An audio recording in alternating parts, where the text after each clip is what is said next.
Речи се ништо не укажува дека во тек е предизборната кампања.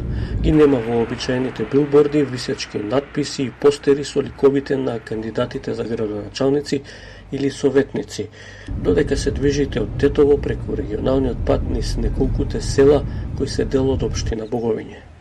Во текот на саботното предпладне, кога го посетивме општинскиот центар во селото Боговиње, луѓето ни рекоа дека тука добро се живее, но сепак проблеми има, и тоа со елементарните потреби, како што е водата за пиење и инфраструктурата.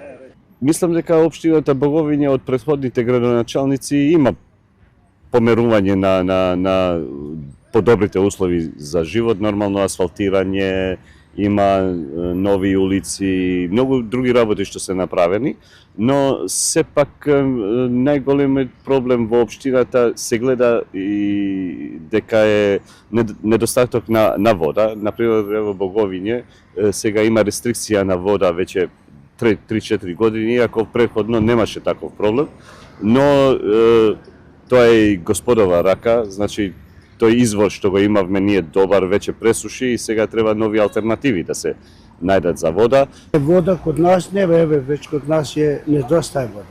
У Боговиње збори. За таму за друго село не, за Палчиште нема исто. Вода фали, ние сме на шара. Еве, Каршина се шара. Значи замисли, живееме на шара, шар планина и немаме вода. Пред неколку години направат една нови канали нешто за да имаме поќе литража во секунда по селово наше Камењане. Но и тоа сега не е доволно.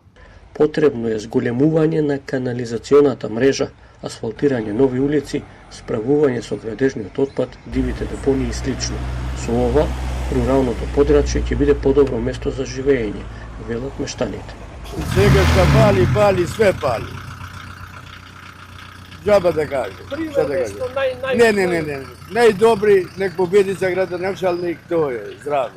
Као општина е многу развиена во смисол на компаниите, фирмите што работат, има индустријска зона, веќе вработувања во приватниот сектор не се проблем, значи жителите живеат економски добро, не се во лоша состојба, но сепак треба да се подобрат условите инфраструктурни и уште малце канализацијата што е почната да се заврши, да се приклучуваат домаќинствата во канализацијата и ќе остават уште многу малце работа, можеби полека ќе почнеме да се занимаваме со детали на убавината на населението во општина.